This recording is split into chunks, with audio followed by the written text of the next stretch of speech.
Okay, so let's continue.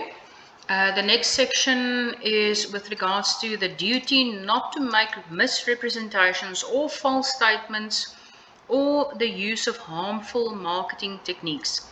So 34.3.4 refers to no agent shall, in his capacity as an estate agent, publish or cause to be published any advertisement which could create the impression that it was published by the owner, by the seller or lessor of immovable property, or by a prospective purchaser or lessee of immovable property. Meaning, an estate agent must not place an advertisement for a property for sale and make it appear as if the advertisement was posted by the homeowner.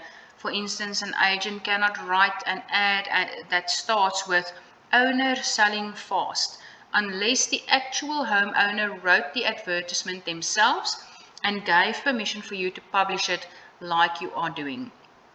Okay, then next one is willfully or negligently in relation to his activities as an estate agent prepare, make or assist any other person to prepare or make any false statement, whether orally or in writing, or sign any false statement in relation thereto, knowing it to be false, or knowingly or recklessly prepare or maintain any false books or accounts or other records. So, for example, an estate agent must not falsely inflate the value of the property in a formal valuation to secure a higher sales price. For instance, if the agent knows that the property is worth maybe 1.5 million rand, but they record it as 2 million rand in official documentations to manipulate the buyer's expectations, they would be in violation of this regulation. So again, are you ethical in what you are doing? Are you honest in what you are doing? If your answer is no, then obviously stop what you are doing because it's wrong and it's not complying with the legislation or the code of conduct. Okay, then further along, 34.3.4.3, claim to be an expert or to have specialized knowledge in respect of any service that you are rendering, if in fact he is not such an expert or does not have such special knowledge. So it means that if an estate agent does not have specific experience in selling commercial real estate, they cannot claim to be a specialist in that area. For instance, an agent who primarily deals with residential properties must not advertise themselves as an expert in commercial property sales unless they possess the required knowledge to do so. Commercial property and residential property differ from each other. The way that the finance applications are done differs a little bit. The deposit amount differs a little bit. It depends if the building is sold as a building alone or as a going concern. Usually it's companies that buy commercial property. So then things like the purchaser or the seller being a VAT vendor comes into place. And that has a specific implication on the sales price and VAT to be payable, etc. So it's a whole different ball game when you are dealing with commercial real estate than residential real estate. It's two different things. The way your offer to purchase is written, the way that your commission is calculated, your VAT is calculated, etc. So it has a lot of implications. The way that you will formulate your advert differs from a normal residential property if it's just a natural person selling the property. As I said, usually with commercial properties, it's businesses that own those buildings or those going concerns, and they're selling it as a going concern with the building, and that has a lot of other implications as well. So if you are not an expert in commercial property or you didn't do your studies with regards to selling commercial property, rather ask an expert to assist you with that, or you can always work with another agent who is an expert with commercial properties, and you can tell them, listen, I've got this listing. Are you interested in sharing a part of the commission if you do the sale for me, but I give you the listing?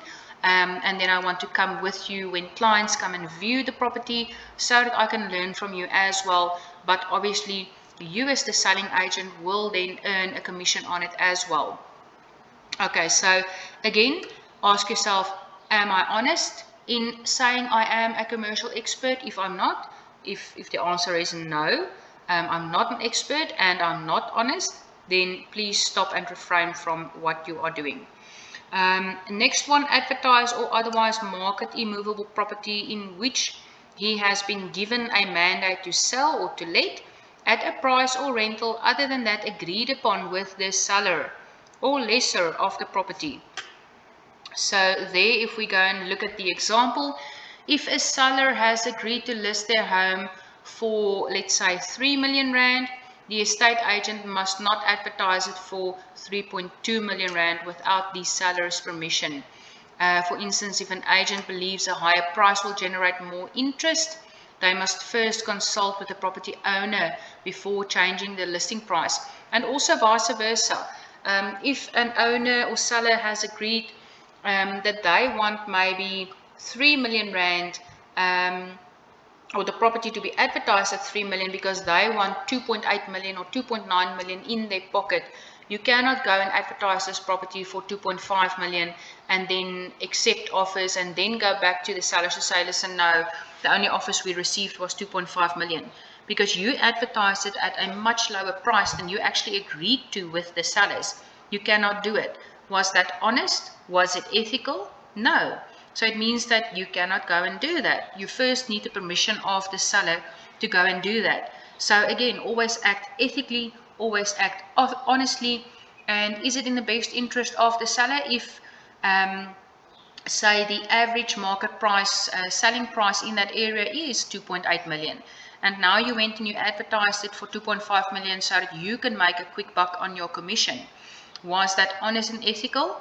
No, it wasn't. So do not do that. Always obtain the permission of the sellers when you want to adjust pricing or when you want to do price counseling with the sellers. Talk to them, show them your stats on paper and tell them, listen, this is the current selling price of houses or of property in your area, and that's why we need to do a price adjustment in order to get your property sold. Okay, so then without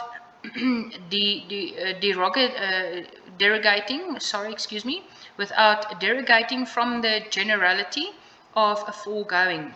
So willfully or negligently mislead or represent in regard to any matter pertaining to the immovable property in respect of which he or she has a mandate. For example, if an estate agent knows that the property is located in a flood zone, they must disclose this information to the prospective buyers. For instance, if a buyer asks about flood risks or floods in the area, or they see that either maybe that piece of land or piece of earth that they want to buy is maybe on a lower elevation, and he asks about flooding, and you know the seller told you about floods in the area, you can't tell them no, there was never any floods here and it's not a problem at all, sir. You won't have any problems in the future. But you actually know that it is a problem. You are again being dishonest and unethical. So always make sure that whatever you do with clients, sellers, buyers, other agents, etc., you always act in an ethical and honest manner. Then you won't ever have a problem with complying with the property legislation, with the code of conduct, and so on. Okay, so then 34.3.4.5.2, you may not use any harmful or misleading marketing techniques or methods or undesirable practices as declared in terms of section 63 of the Act to influence any person to confer upon him a mandate to render any services or to sell, purchase, let or hire immovable property, having regard to the general experience which such person has concerning property transactions and the circumstances surrounding the transactions or proposed transaction. So this clause means that an estate agent cannot use scare tactics to push a homeowner into selling their property. For instance, an agent must not falsely claim that the property prices are expected to plummet unless they sell immediately, just to secure that listing and to sell that client's property, or any other tactics that you may use. Again, are you honest in saying it? Do you have any facts on paper? If not, then you cannot use those types of tactics. If it is true, then you can obviously make sure that you have something in writing to show to the client that maybe some developments are being put up within the next year or 2 years or 3 years. Here's the approvals from City Council, etc. Then you've got something in writing to use to tell the client, listen, you must sell now, otherwise your price or value of your property is going to go down because of that specific development coming, and then you won't get the price that you will get now. Okay, so then next one.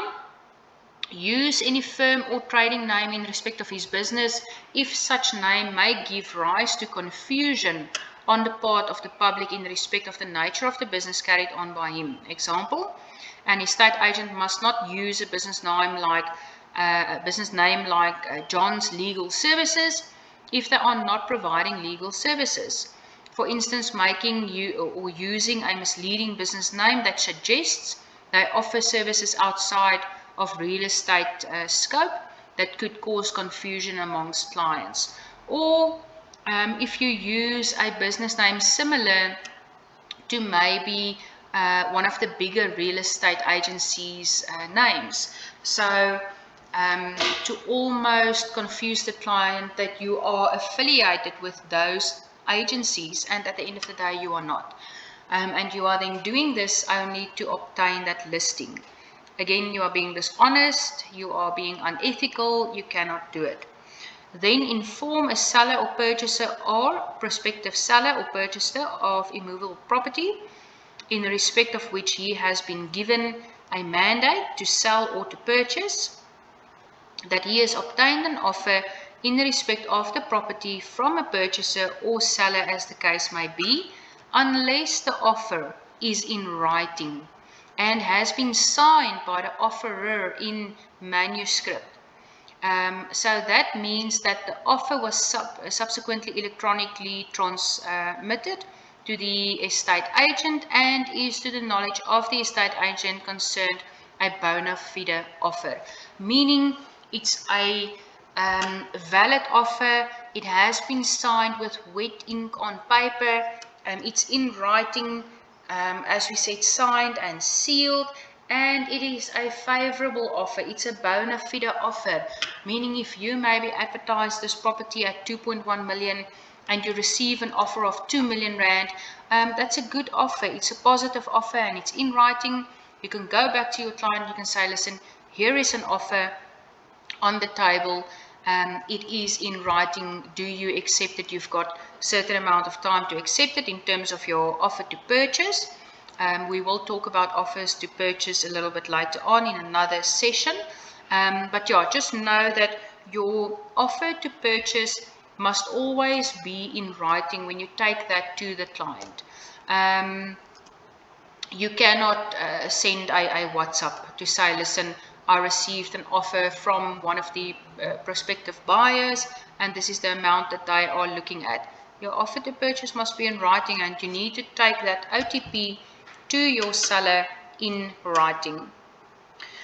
Okay, so another section 34 or regulation 34.3.4.8, you may not affix a board or notice to immovable property indicating that such property is for sale or hire or lease or has been sold or let unless the seller or lessor, as the case may be, has given his consent to do so.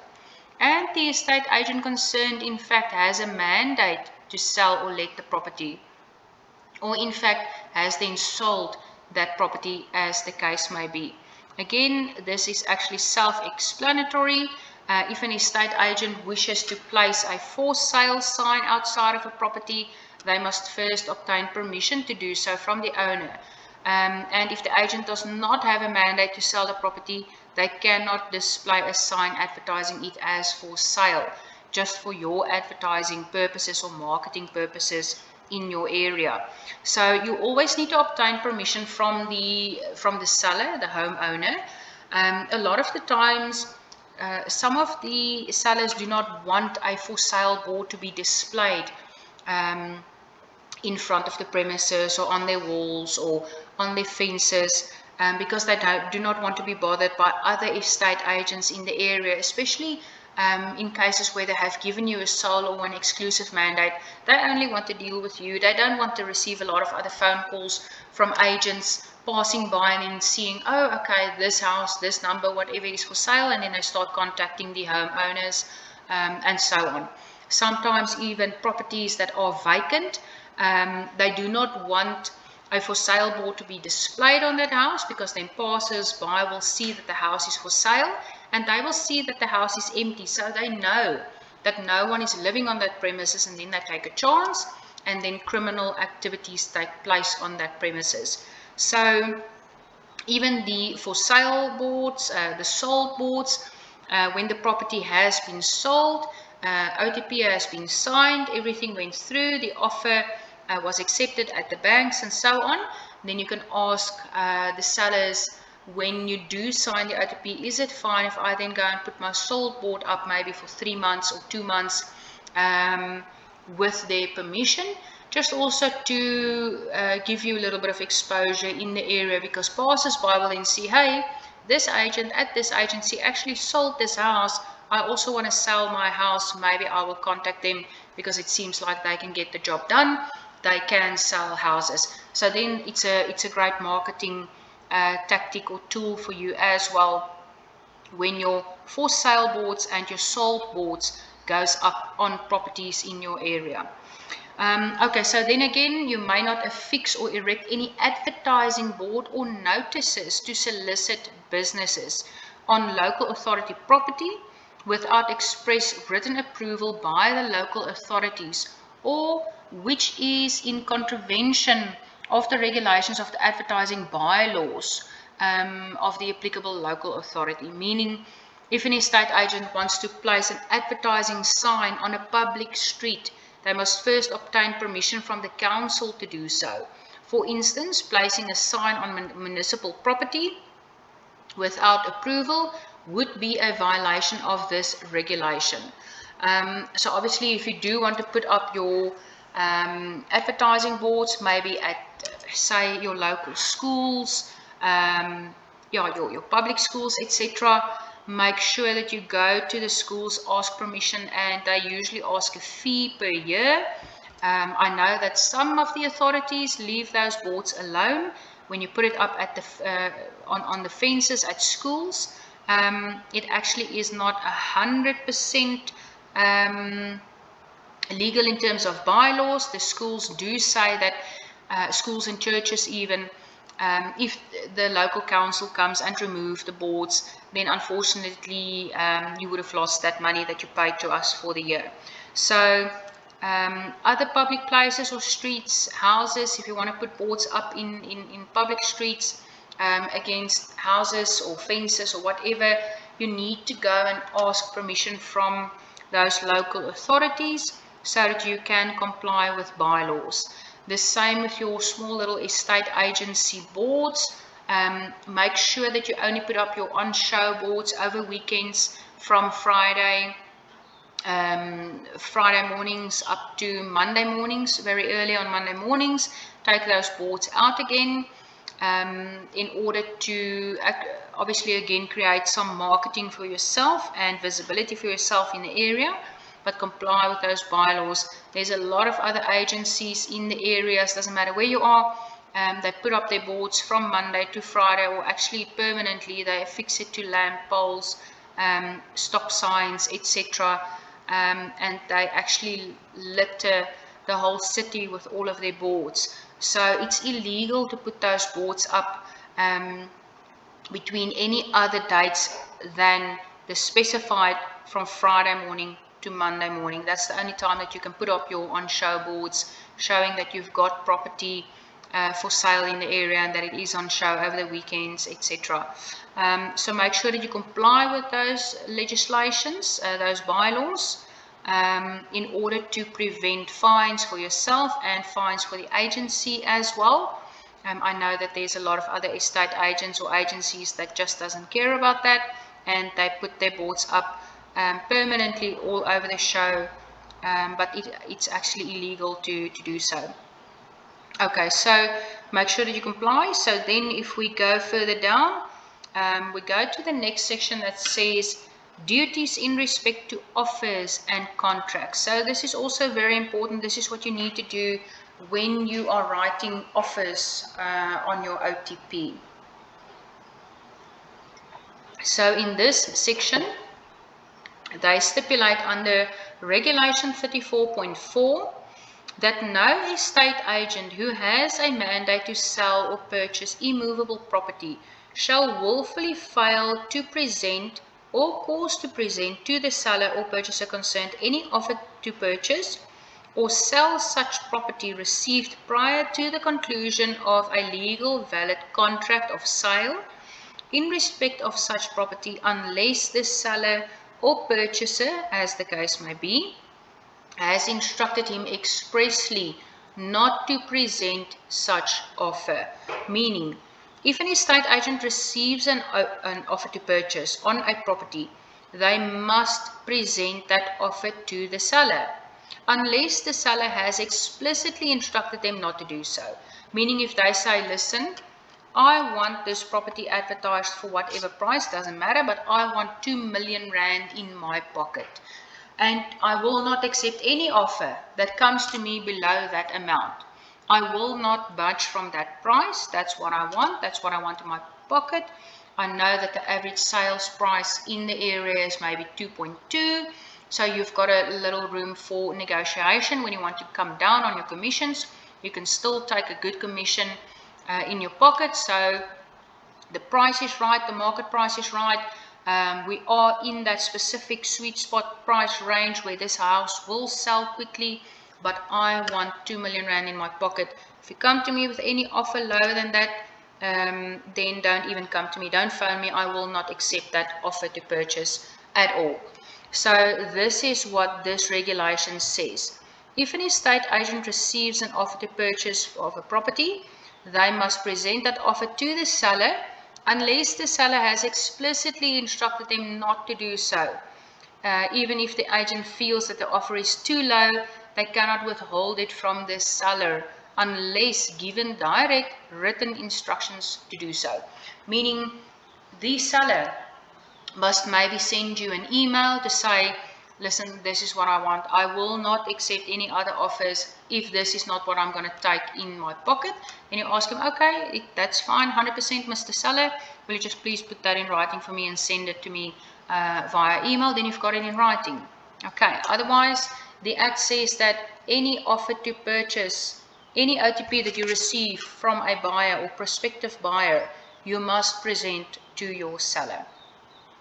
Okay, Regulation 34.4.2, who has a mandate to sell. So there, no estate agent who has a mandate to sell immovable property may present competing offers to purchase the property in such a manner as to unduly influence the seller to accept any particular offer without regard to the advantage or even disadvantage of each offer for the seller.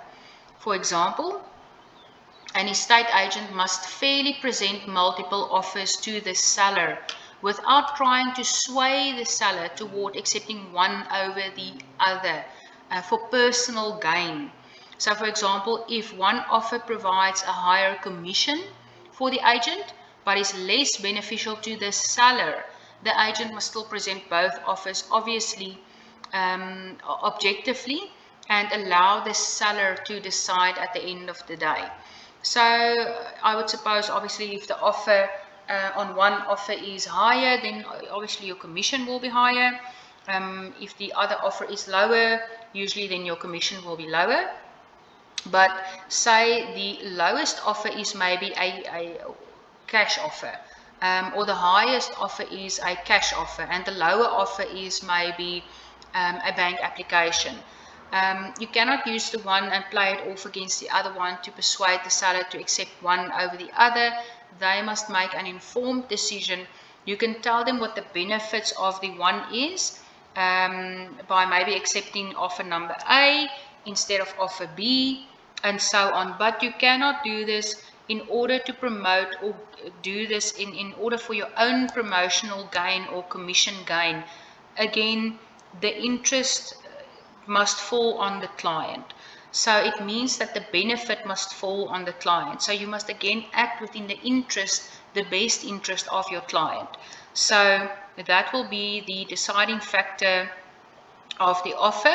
But as I said, you can inform your client to say, listen, this is the benefits of offer A, this is maybe the negative effects of offer B. You choose, I'm just informing you, and I'm giving you some advice with regards to experience in the industry, and then they can make an informed decision. Okay, so then